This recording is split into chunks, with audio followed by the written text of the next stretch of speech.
called Byabasaija Abdallah. I've been working with the Save Up project. That has been a 2-year project funded by Bill and Melinda Gates Foundation. I've been working as a Village Savings and Loans Association's advisor in the southwestern region. Yeah. I'm Rebecca Nyonyozi, Garakumbe.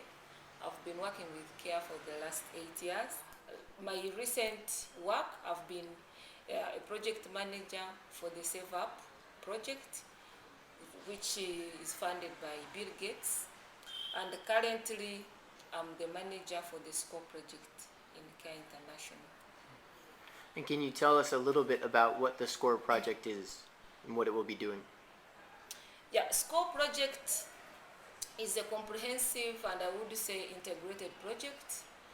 It is a project whose focus is looking at decreasing vulnerability of the critically vulnerable households and moderately vulnerable households. And its focus is mainly on 4 objectives. It is anticipated that if we address we strengthen the socio-economic situation of these people, and we improve the food security and nutrition of these people, and address the child protection issues, because most vulnerable people in Uganda or in Africa are mainly white children. If we address the social protection and legal issues for these children, at the same time we strengthen their households, then they will come out of vulnerability.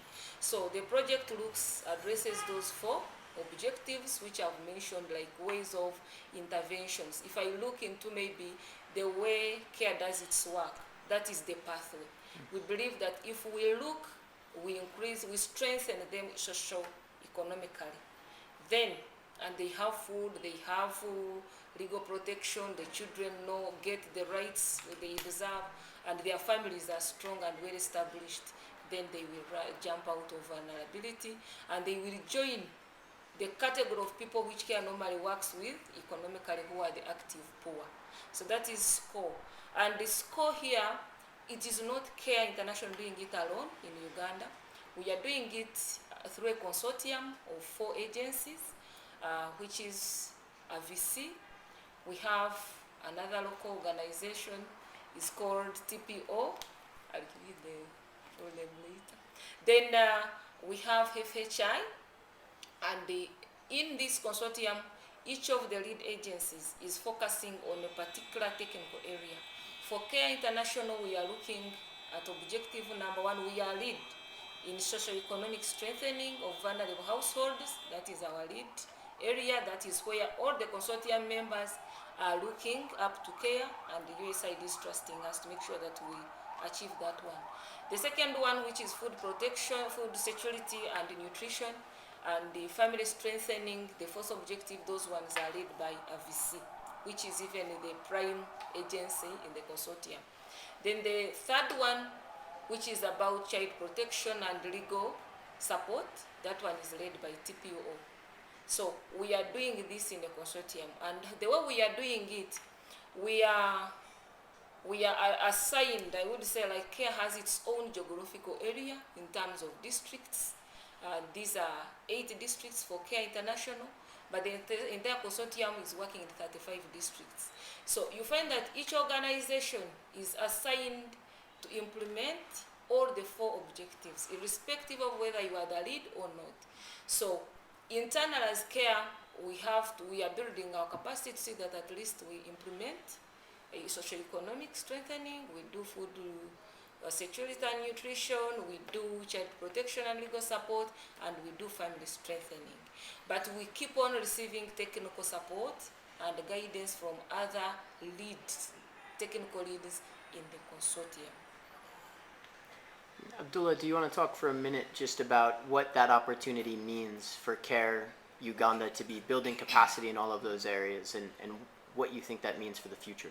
Yeah, actually, looking at the previous projects and programs implemented by CARE International in Uganda, I believe this time around this is a very big opportunity for us to learn. It's a very big opportunity for the institution of CARE to improve its capacity, because we have already implemented OVC programs before, but the way we have implemented them, we have not been having critical targeting, like this time around, looking at the categories of people we are looking at. Bearing in mind that we are focused on the critical vulnerable households and the moderate vulnerable households. This is, I believe, it has not been, it's not an old market that we have been in. But looking at our preparedness, looking at the kind of communities we have been working with previously in the other projects, and looking at the focus we are giving this time around, I believe it's a very good learning opportunity, not only for the staff, but also to prepare in terms of future programming. And also it gives us a range of preparedness for the future, looking at the way the project is well integrated. We are going to do a lot of work in food security and nutrition, and I believe this is going to give us a lot of focus this time around to see how it integrates with the VSLAs. Previously, we have done VSLAs very well, and we are none of that. We have done food security interventions in other projects, we are none of that. But how do we integrate the two? How would we bring in aspects of child protection and sexual support, legal support? So, meaning that this time around, as we bring together all these different activities, as we bring these different result areas into one project, I believe it's going to be a very big learning opportunity for care. And to supplement what Abdallah is saying, when you look at the impact group for SCORE, these are the critically vulnerable households and individuals. And time and again, a question has been raised to CARE. Really, CARE works with the poor, but are we working with the poor of the poorest? And poor of the poorest who are these critically vulnerable households and individuals. And to me now, as CARE International in Uganda, this is an opportunity to really answer the question, the general public question that has been raised time and again, to address really poverty in these communities, which is the goal and the mission for CARE.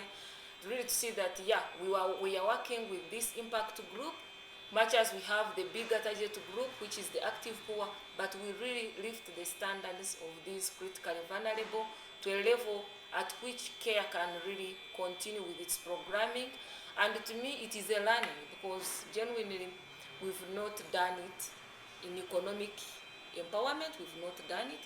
So it is an opportunity for CARE International generally to learn how to bring such a category of people out of poverty and make them active, who are then continue with other programs as CARE International has been doing. So can I ask you maybe just one other question? We've just finished a 3-day workshop with the team going over what is SCORE, what is it all about, how are we going to do it? And I think there were a lot of lessons that we all learned as we went through that, just thinking about what might we have to change about how we've been working so far. Can you talk just a little bit about some specific considerations you think we're going to need to make, particularly as we build on the strength that you already have in VSLA programming? What are going to be some of the differences you think on a day-to-day or over the life of the project for us? Of course, as my manager, Rebecca, has stated it, we have already been implementing VSLA for a long time, and we're known for that.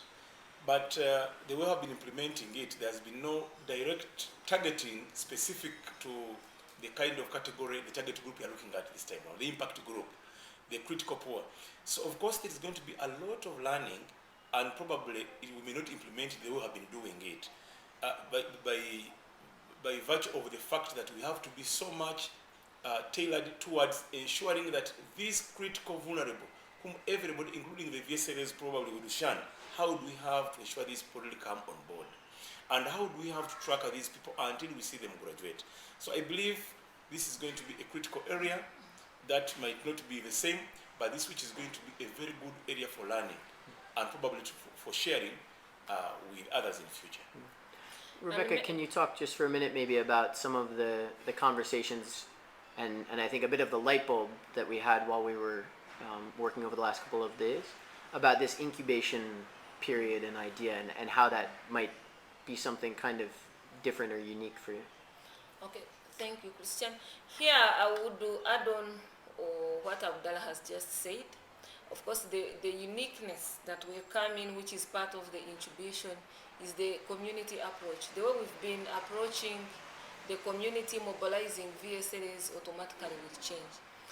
We are doing, as you are saying, the first step will cease to be just a general community sensitization, but it will be targeting individuals, first conducting assessments for these vulnerable households, identifying the level of vulnerability.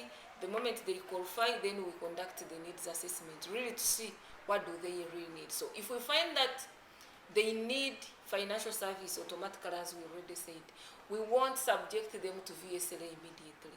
We shall take them through other ways, which involve directly building their capacity even to raise money to save, because most of them you find they don't have even what to save. So maybe it could be like talking to them first for them to appreciate themselves. Some have self-denial, some feel they are useless, they are nobodies, they can't do anything.